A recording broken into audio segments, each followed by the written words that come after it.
Audio Jungle.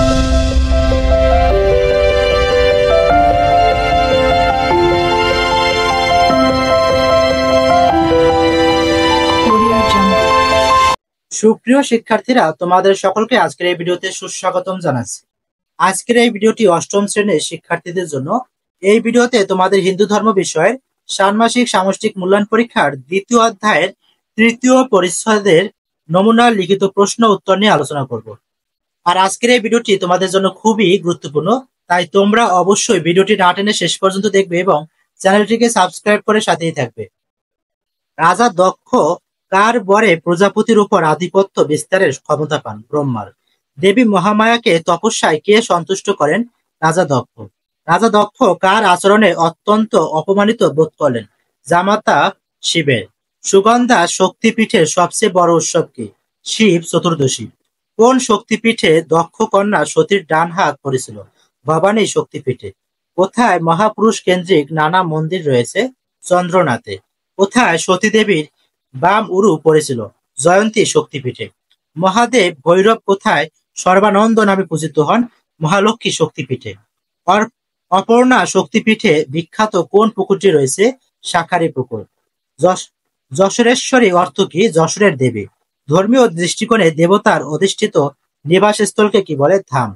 ভক্তদের বিশ্বাস কুণ্ডের জলে স্নান করলে কি হয়? রোগ মুক্তি লাভ হয়। কোথায় গঙ্গা মাতার আবির্ভাব উৎসব সাড়ম্বরে পালিত হয়? বদ্রীনাথ ধামে। কোন মন্দিরে 22টি কূপ আছে? রামেশ্বর ধামে। দ্বারকা ধামের প্রতিষ্ঠাতাকে? শঙ্করাচার্য। সতী দেবী কে ছিলেন? সতীদেবী ছিলেন দেবী মহামায়ার মনুষ্যরূপ। তার পিতা ছিলেন রাজা দক্ষ এবং মাতা রানী প্রসূতি। মহাদেবের সাথে তার বিবাহ হয়। সুগন্ধা শক্তিপীঠ কোথায় অবস্থিত? বরিশালের উজিরপুর উপজেলার শিকারপুর গ্রামে সুগন্ধা নদীর পশ্চিম পারে সুগন্ধা শক্তিপীঠ অবস্থিত। কিভাবে সুগন্ধা শক্তিপীঠের নামকরণ হয়? সতীদেবীর নাসিকা এখানে পড়েছিল। নাসিকা যেহেতু গন্ধের সাথে যুক্ত, তাই এই পীঠের নামকরণ করা হয়েছে সুগন্ধা। অন্নদা মঙ্গল কাব্যে সুগন্ধা সম্পর্কে কি বলা হয়েছে? ভারতচন্দ্র রায় গুণাকর রচিত অন্নদা মঙ্গল কাব্যে সুগন্ধা সম্পর্কে বলা হয়েছে, সুগন্ধায় নাসিকা পড়িল চক্রহতা, ত্রম্বক ভৈর গহে সুনন্দা দেবতা। ভবানী শক্তিপীঠ কিসের মেলা বসে? ভবানী শক্তিপীঠের সবচেয়ে বড় উৎসব শিব চতুর্দশী। এই উৎসব উপলক্ষে এখানে মেলা বসে। মহালক্ষ্মী শক্তিপীঠে কিসের উৎসব পালিত হয়? মহালক্ষ্মী শক্তিপীঠে নবরাত্রি উৎসব মহা সমারোহে উদযাপিত হয়। কিভাবে মহালক্ষ্মী শক্তিপীঠে যাওয়া যায়? সিলেট শহরের কেন্দ্রীয় বাস টার্মিনাল থেকে মোগলা বাজার রোড ধরে রিক্সা, ভ্যান বা অটোরিকশায় 3 কিলোমিটার গেলেই মহালক্ষ্মী শক্তিপীঠে যাওয়া যায়। কোন মন্দিরটি সর্বজনীনতা প্রমাণ করে? যশেশ্বরী শক্তিপীঠে শ্যামা পূজা উপলক্ষে মেলা বসে। বিভিন্ন ধর্মাবলম্বীরা বহু দূর দূরান্ত থেকে এই উৎসবে যোগ দেন। মন্দিরের পাশেই রয়েছে মসজিদ, গির্জা প্রভৃতি। এই কারণে এর সর্বজনীনতার প্রমাণ পাওয়া যায়। ধাম কাকে বলে? 4টি বিখ্যাত ধামের নাম লিখো। ধাম শব্দের আক্ষরিক অর্থ নিবাস, আশ্রয়স্থল। ধর্মীয় দৃষ্টিকোণে দেবতার অধিষ্ঠিত নিবাসস্থলই ধাম। 4টি বিখ্যাত ধাম হলো রবীন্দ্রনাথ ধাম, রামেশ্বর ধাম, দ্বারকা ধাম, জগন্নাথ ধাম। বদ্রীনাথ ধামের প্রতিষ্ঠাতাকে? লোকশ্রুতি অনুসারে মন্দিরটির প্রতিষ্ঠাতা শঙ্করাচার্য। তিনি অলকানন্দা নদী থেকে বদ্রীনাথের মূর্তি উদ্ধার করে মন্দিরটি প্রতিষ্ঠা করেন। শাঁখারি পুকুরে ভক্তরা স্নান করেন কেন? কল্পনা শক্তিপীঠে অনেকগুলো পুকুর রয়েছে। এখানেই রয়েছে বিখ্যাত শাঁখারি পুকুর। নাটোরের মহারানী ভবানী এই পুকুরের মধ্যে শাখা পরিহিত অবস্থায় দেবী দেখা পেয়ে দিয়েছিলেন বলে লোকশ্রুতি রয়েছে। ভক্তরা তাই পাপ মোচনের জন্য পুকুরে স্নান করেন।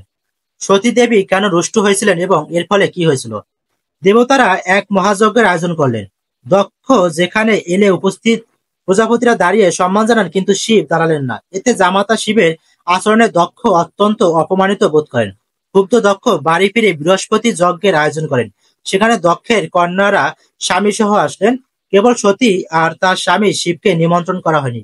পিতার এই বৈষম্যমূলক আচরণে সতী রুষ্ট হয়ে একাই বিনা নিমন্ত্রণে পিতার যজ্ঞস্থলে উপস্থিত হন। দাম্ভিক দক্ষ তখন সীতাকে অপমান করেন। সতীর সামনে শিবের নিন্দা করতে থাকেন।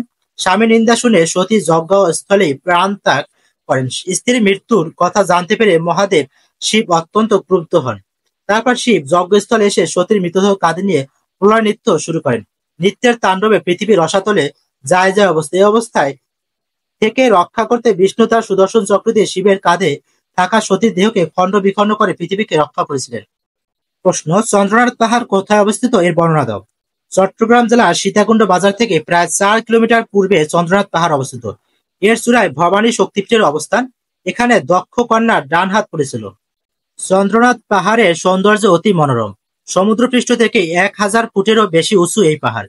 চারদিকে পাহাড়ি বন, পাহাড়ের পশ্চিম দিকে বিশাল সমুদ্র। বিশ্রাম নিয়ে ধাপে ধাপে পাহাড়ের সর্বোচ্চ শিখরে উঠতে হয়। এ পাহাড়ে ভবানী শক্তিপীঠ ছাড়াও রয়েছে চন্দ্রনাথ শিবের মন্দির, মহাপুরুষ কেন্দ্রিক নানা মন্দির ও ধর্মশালা। জ্যোতির্লিঙ্গ কি বর্ণনা দাও। রামায়ণের বর্ণনা অনুসারে লঙ্কেশ্বর রাবণ কর্তৃক অপহৃত স্ত্রী সীতাকে উদ্ধারের আগে রামচন্দ্র বনের সৈন্যদের সাথে নিয়ে রামেশ্বর দ্বীপে জড়ো হন। সীতাকে উদ্ধার শেষে পুনরায় এই একই স্থানে একত্রিত হন। সেখানে রাবণকে বধের প্রায়শ্চিত্ত করতে শিবলিঙ্গের পূজা করা হয়। সেই লিঙ্গই হচ্ছে প্রসিদ্ধ জ্যোতির্লিঙ্গ। জগন্নাথ দেবের বিগ্রহ নির্মাণের কাহিনী বর্ণনা করো। জগন্নাথ দেবের বিগ্রহ নির্মাণের একটি পৌরাণিক কাহিনী রয়েছে। কৃষ্ণভক্ত রাজা ইন্দ্রদম্ন বিষ্ণুর উপাসনা করতে চান, কিন্তু কোন মূর্তিতে ভজনা করবেন সেই সিদ্ধান্ত নিতে পারছিলেন না। এমন সময় ইন্দ্রদুম্নের সামনে ভগবান শ্রীকৃষ্ণ আবির্ভূত হন। তিনি ইন্দ্রদুম্নকে পুরীর সমুদ্র তটে ভেসে আসা একখণ্ড কাঠ দিয়ে বিগ্রহ নির্মাণের আদেশ দেন। এ সময় এক বৃদ্ধ ব্রাহ্মণ ইন্দ্রদুম্নের সামনে উপস্থিত হন। তিনি কাঠখণ্ড থেকে বিগ্রহ নির্মাণের দায়িত্ব নেন, কিন্তু মূর্তি নির্মাণ শেষ না হওয়া পর্যন্ত তাকে কেউ কাজে বাধা দিতে পারবে না। এই বলে তিনি নির্মাণ ঘরের দরজা বন্ধ করে দেন। এদিকে নির্মাণ শেষ হওয়ার আগেই রাজা অস্থির হয়ে ঘরের দরজা খুলে ভেতরে ঢুকে দেখতে পান মূর্তির হাত পা তৈরি তখনও বাকি, শিল্পীও অনুপস্থিত। এই শিল্পী বিশ্বকর্মা। পরে সেই অসমাপ্ত মূর্তি জগন্নাথ ধামে পূজিত হয়ে আসছে। সুপ্রিয় শিক্ষার্থীরা, আজকের ভিডিওটি এই পর্যন্তই। তোমাদের যদি ভিডিওটি ভালো লাগে তো অবশ্যই চ্যানেলটিকে সাবস্ক্রাইব করে সাথেই থাকবে।